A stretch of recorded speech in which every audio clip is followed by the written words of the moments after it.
मुंबई में पूर्व विधायक बाबा सिद्दीकी की हत्या और बॉलीवुड सुपरस्टार सलमान खान को मिल रही धमकियों के बाद गैंगस्टर लॉरेंस बिश्नोई चर्चा में है। लॉरेंस 2016 से ही जेल में बंद है और वहीं से अपना गैंग ऑपरेट कर रहा है। एक मामूली छात्र नेता से ये कैसे एक कुख्यात गैंगस्टर बन गया, ये इस एक्सक्लूसिव रिपोर्ट में आपको दिखाते हैं।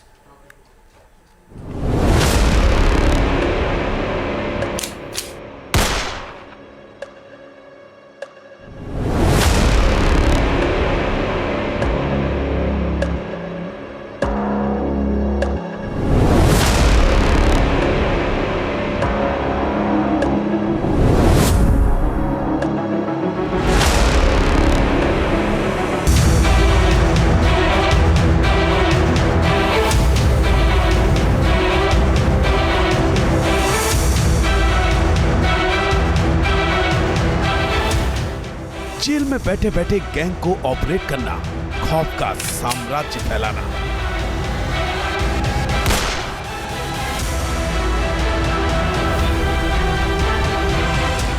जेल से फिरौती मांगना, अपराध की साजिश रचना।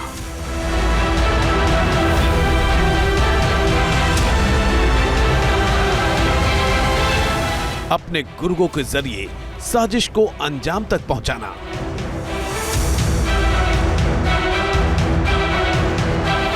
और फिर अपराध का कबूलनामा भेजकर सनसनी मचा देना।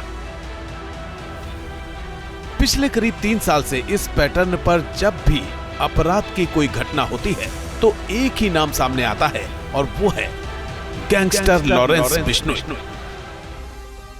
वारदात को अंजाम देकर उसे कबूल करना इस गैंग के काम करने का तरीका सा बन गया है। हाल के वर्षों में इस गैंग ने कई हाई प्रोफाइल लोगों को टारगेट किया और सीना ठोककर वारदात की बात कबूल की। लॉरेंस बिश्नोई गैंग के हाई प्रोफाइल टारगेट को देखें तो इस गैंग ने मुंबई में सरेआम बाबा सिद्दीकी की हत्या कर दी। इससे पहले मशहूर पंजाबी सिंगर सिद्धू मूसेवाला की हत्या कर दी थी। करणी सेना के अध्यक्ष सुखदेव सिंह गोगामेडी की हत्या में भी इसी गैंग का हाथ सामने आया था। बिश्नोई गैंग की पहुंच का अंदाजा इसी बात से लगाया जा सकता है कि इसने कनाडा में पंजाबी सिंगर एपी ढिल्लों पर फायरिंग करवाई थी। लॉरेंस बिश्नोई बॉलीवुड के सुपरस्टार सलमान खान को भी धमकी देता रहता है। सिंगर हनी सिंह को भी जान से मारने की धमकी देकर बिश्नोई गैंग कुख्यात हो चुका है। लॉरेंस बिश्नोई लंबे वक्त से जेल में बंद है, लेकिन वहीं से अपने गैंग को ऑपरेट कर रहा है और क्राइम की दुनिया में अपना सिक्का जमाने की कोशिश कर रहा है। बाबा सिद्दीकी की हत्या से पहले बिश्नोई गैंग ने ज्यादातर वारदात उत्तर भारत में ही अंजाम दी थी। हालांकि बिश्नोई की निगाह देश की औद्योगिक राजधानी मुंबई पर थी।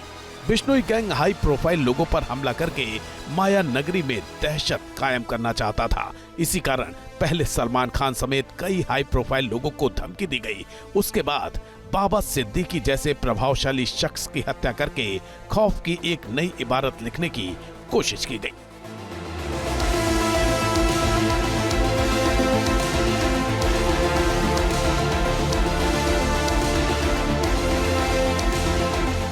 दरअसल लॉरेंस करीब 6 साल से बॉलीवुड अभिनेता सलमान खान की जान के पीछे पड़ा है।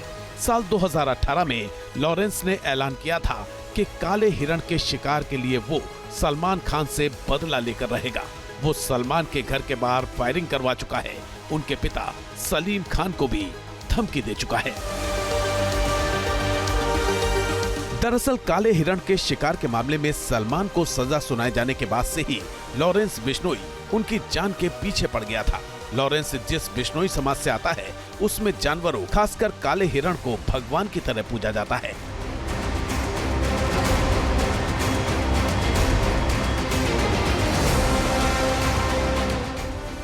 लॉरेंस बिश्नोई ने सबसे पहले साल 2018 में जोधपुर कोर्ट में सलमान को जान से मारने की धमकी दी। 2019 में लॉरेंस बिश्नोई के खास शूटर संपत नेहरा ने सलमान को मारने की कोशिश की थी। हालांकि पुलिस ने उसे गिरफ्तार कर लिया था। साल 2022 में बांद्रा में सलमान के पिता सलीम खान को धमकी भरी चिट्ठी मिली थी।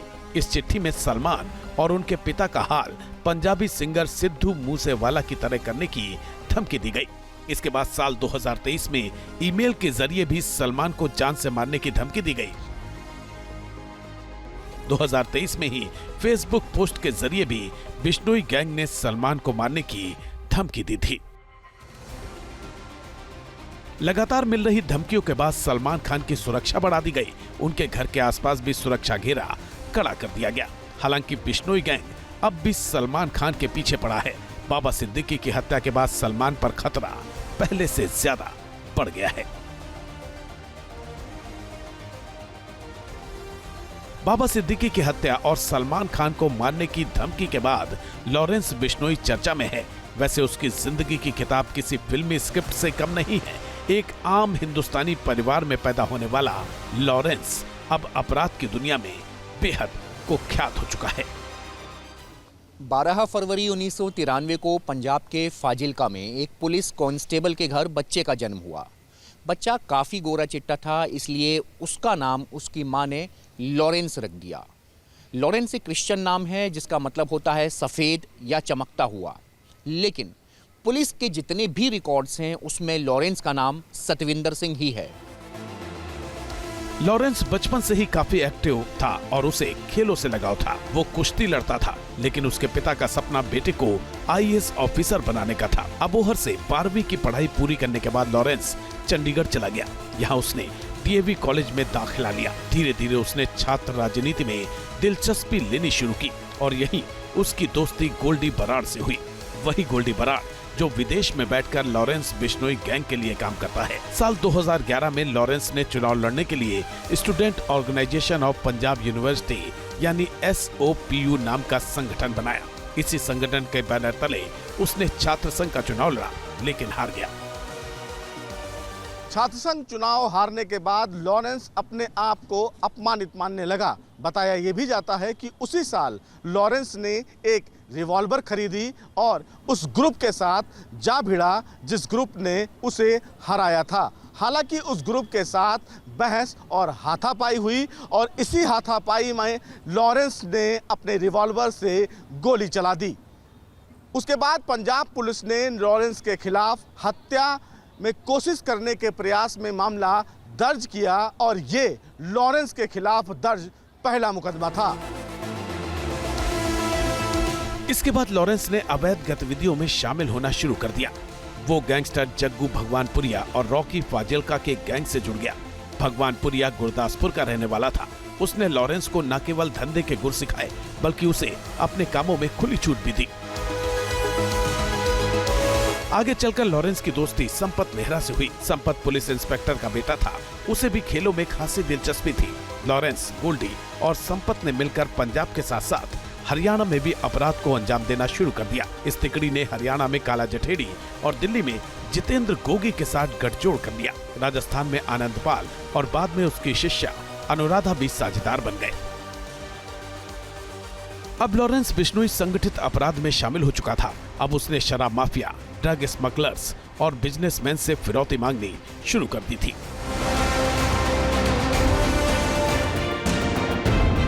2014 में लॉरेंस को राजस्थान में गिरफ्तार करके भरतपुर जेल भेजा गया। हालांकि जब उसे पेशी के लिए मोहाली ले जाया जा रहा था तो वो पुलिस हिरासत से फरार हो गया।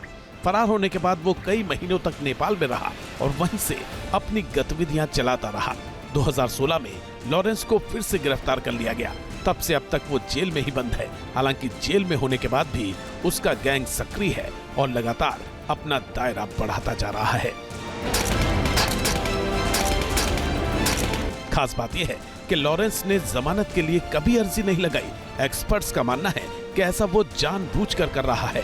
उसे पता है कि उसके लिए सबसे सुरक्षित जगह जेल ही है।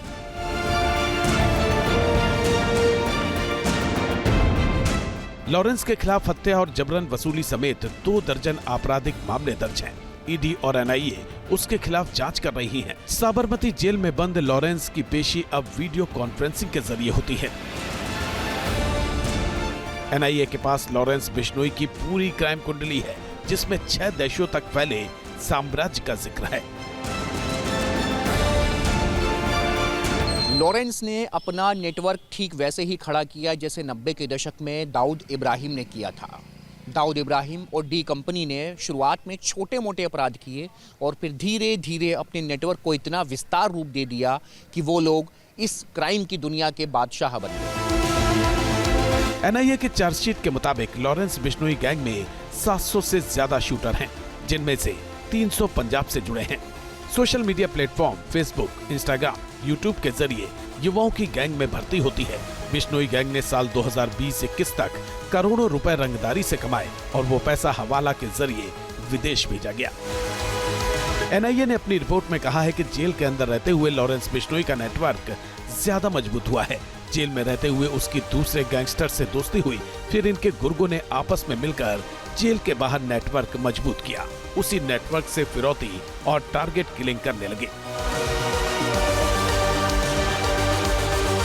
लॉरेंस बिश्नोई के काम करने का तरीका भी काफी खास है। एनआईए की रिपोर्ट में दावा किया गया है कि लॉरेंस बिश्नोई सीधे किसी शूटर से बात नहीं करता। वो गोल्डी बराड़, सचिन बिश्नोई और अनमोल बिश्नोई के जरिए अपने मैसेज शूटर्स तक पहुंचाता है। लॉरेंस गैंग के शूटर्स एक साथ किसी क्राइम में शामिल होते हैं, लेकिन एक दूसरे को जानते तक नहीं हैं। ये लोग किसी के जरिए खास जगह मिलते हैं, फिर टारगेट पूरा करते हैं। इसके पीछे उनका मकसद होता है कि अगर कोई शूटर पकड़ा भी जाता है तो वो दूसरे के बारे में ज्यादा कुछ नहीं बता पाता।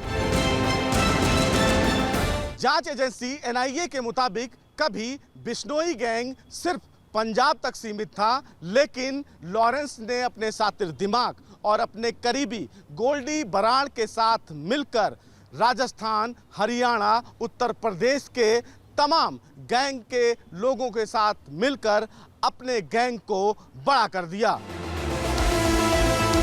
बिश्नोई गैंग का अब पंजाब, उत्तर प्रदेश, हरियाणा, महाराष्ट्र, दिल्ली, राजस्थान और झारखंड समेत देश के 11 राज्यों में नेटवर्क है। ये गैंग कनाडा, अमेरिका, अजरबैजान, पुर्तगाल, यूएई और रूस तक फैल चुका है। लॉरेंस बिश्नोई गैंग में सबका रोल तय है। इतने बड़े गैंग को संभालने के लिए अलग अलग गुर्गों को अलग अलग जिम्मेदारी सौंपी गई है। विदेश में बैठा गोल्डी बराड़ कनाडा, पंजाब और दिल्ली में गैंग संभालता है। राजस्थान, मध्य प्रदेश और अमेरिका में रोहित गोदारा गैंग को देखता है। पुर्तगाल, अमेरिका, दिल्ली, एनसीआर, महाराष्ट्र, बिहार और पश्चिम बंगाल की कमान गैंगस्टर अनमोल बिश्नोई के पास है। वहीं काला जठेड़ी हरियाणा और उत्तराखंड में गैंग संभालता है और पूरे गैंग की रिपोर्ट सीधे गुजरात की साबरमती जेल में बंद लॉरेंस बिश्नोई को दी जाती है। बताया जाता है कि नौजवानों को कनाडा या उनकी पसंद के मनचाहे देश में शिफ्ट कराने का लालच देकर गैंग में भर्ती करवाया जाता है। आरोप है कि जेल में बैठे बैठे लॉरेंस बिश्नोई गैंग को ऑपरेट करता है और आपराधिक घटनाओं को अंजाम दिलवाता है। इसके रुतबे को देखकर समझते हम भी इसी लेवल के बदमाश बन जाएं, तो वो इसकी बातों में आकर जो ये कहता है, जो जिसके बारे में किसी को टारगेट किलिंग करनी है या सुपारी किलिंग करवानी है या किसी से एक्सटॉर्शन पैसा इकट्ठा करना है, पैसा या किसी से हफ्ता वसूली या एक्सटॉर्शन मनी या किसी प्रकार का पैसा किसी आदमी से वसूल करवाना होता है, तो वो डायरेक्शन देता है, वहाँ से पैसा इकट्ठा होता है। लॉरेंस बिश्नोई गैंग के पास विदेशी और देसी हथियारों की कोई कमी नहीं है, जिनके दम पर वो न सिर्फ वसूली करता है बल्कि हाई प्रोफाइल हत्याकांड को अंजाम देकर अपनी दहशत का साम्राज्य खड़ा कर रहा है।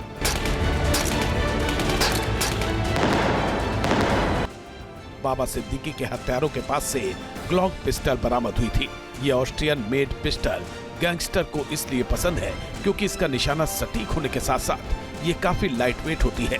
ये इतनी छोटी होती है कि इसे पर्स में भी रखा जा सकता है। भारत में इस पिस्टल का इस्तेमाल स्पेशल फोर्सेज, पैरा कमांडो और एनएसजी जवान करते हैं, जबकि आम लोगों के लिए ये पिस्टल भारत में बैन है।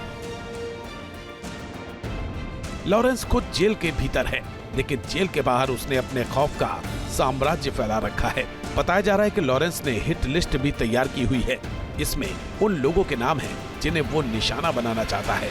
सवाल है कि एक गैंगस्टर का इस कदर आतंक आखिर कब तक चलता रहेगा। T news nation. News nation अब व्हाट्सएप पर खबरों की ताजा अपडेट के लिए न्यूज़ नेशन के इस QR कोड को स्कैन करें।